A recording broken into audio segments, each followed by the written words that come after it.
nataka kuzungumzia jambo hili ambalo ni tukio kubwa sana la kisiasa kuwahi kutukia humu nchini Kenya.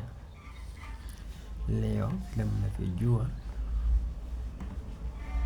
mto mkuu katika Afrika Mashariki, mto Nile, umeunganisha ziwa Victoria katika jiji kuu la Nairobi kwenye jumba la mikutano la kitaifa KICC, wala si katika mji wa Jinja kule nchini Tanzania, nchini Uganda.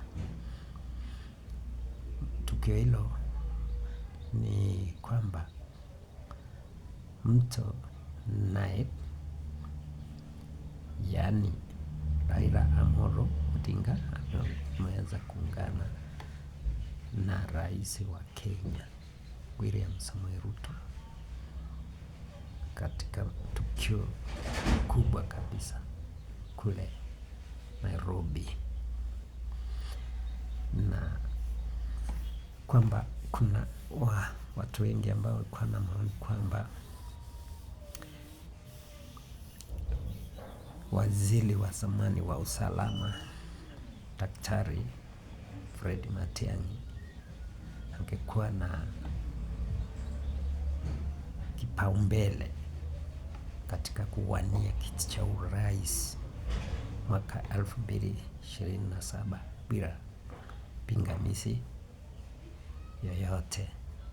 Lakini vile mambo yanavyoonekana, kigogo wa ODM Raila Amolo Odinga ameingia katikati mwa kinyang'anyiro hicho, na huenda ikawa ni vigumu sana yule kiongozi waziri Fred Matiang'i angepata changamoto kubwa katika azima yake ya kuwania urais mwaka 2027. Mafaa sasa ajifunge kibwebwe kabisa ndio aweze angalau kufanya kampeni zake.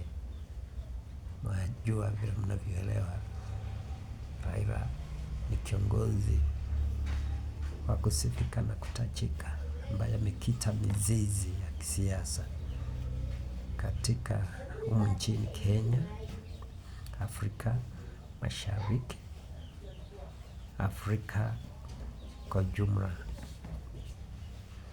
Sio mtu rahisi, ni mtu ambaye anaweza kubadili mkondo na mawimbi ya kisiasa humu nchini. Inategemewa kwamba Raila ana usemi mkubwa sana katika kutambua ni yupi ambaye angeshinda katika uchaguzi wowote humu nchini. Yeyote ambaye atajitenga na yeye, itakuwa vigumu sana kufikia ndoto yake ya kuwa rais wa nchi ya Kenya, hasa Daktari Fred Matiang'i.